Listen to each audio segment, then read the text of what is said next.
നാളെ ഈസ്റ്റർ അല്ലേ, അപ്പോൾ പിന്നെ ഈസ്റ്റർ റിലേറ്റഡ് ക്രാഫ്റ്റ് ആവാമെന്ന് കരുതി. എൻ്റെ കയ്യിൽ 2 എംപ്റ്റി ടിഷ്യൂ റോൾ ഉണ്ടായിരുന്നേ. ആ രണ്ടിനെയും ഞാൻ വൈറ്റ് പേപ്പർ വെച്ചൊന്ന് കവർ ചെയ്തു. എന്നിട്ട് ബാക്കിയുള്ള പോർഷൻസ് ഒക്കെ ഉള്ളിലോട്ട് മടക്കി പശ തേച്ച് സെക്യൂർ ചെയ്ത് വെച്ചു.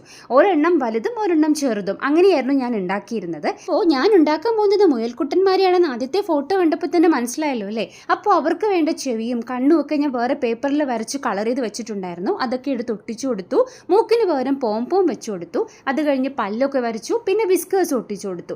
രണ്ടുപേരും അങ്ങനെ റെഡിയാക്കി വെച്ചു. അതിനുശേഷം ഞാനൊരു ഈസ്റ്റർ ബാസ്ക്കറ്റ് ഉണ്ടാക്കി. ആ ചെറിയ ബണ്ണി ഉണ്ടാക്കിയപ്പോൾ ബാക്കി വന്ന ആ ഒരു ടിഷ്യൂ റോളിലാണ് ഞാനിത് ഉണ്ടാക്കിയത്.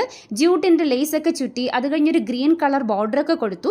പിന്നെ ഫോം ക്ലേ വെച്ച് ഞാൻ കുറച്ച് ഈസ്റ്റർ എഗ്സ് ഉണ്ടാക്കി. ഇനി നമ്മുടെ ഈ ബാസ്ക്കറ്റ് ഫില്ല് ചെയ്യുക, അതിനകത്തോട്ട് നമ്മൾ ഉണ്ടാക്കി വെച്ചിരിക്കുന്ന ഈസ്റ്റർ എഗ്സിനെ വെച്ച് കൊടുക്കുക. അത്രയേ ഉള്ളൂ. അങ്ങനെ നമ്മുടെ ക്രാഫ്റ്റ് ഇവിടെ ഫിനിഷിംഗ് സ്റ്റേജിലോട്ട് എത്തിയിരിക്കുകയാണ്. അത്യാവശ്യം കുറേ സമയം എടുത്തിട്ടാണ് ഞാൻ ഈ വർക്ക് കംപ്ലീറ്റ് ചെയ്തത്. പക്ഷേ എന്തായാലും ഇതിൻ്റെ റിസൾട്ട് കാണുമ്പോൾ വളരെയധികം സന്തോഷം തോന്നുന്നുണ്ട്.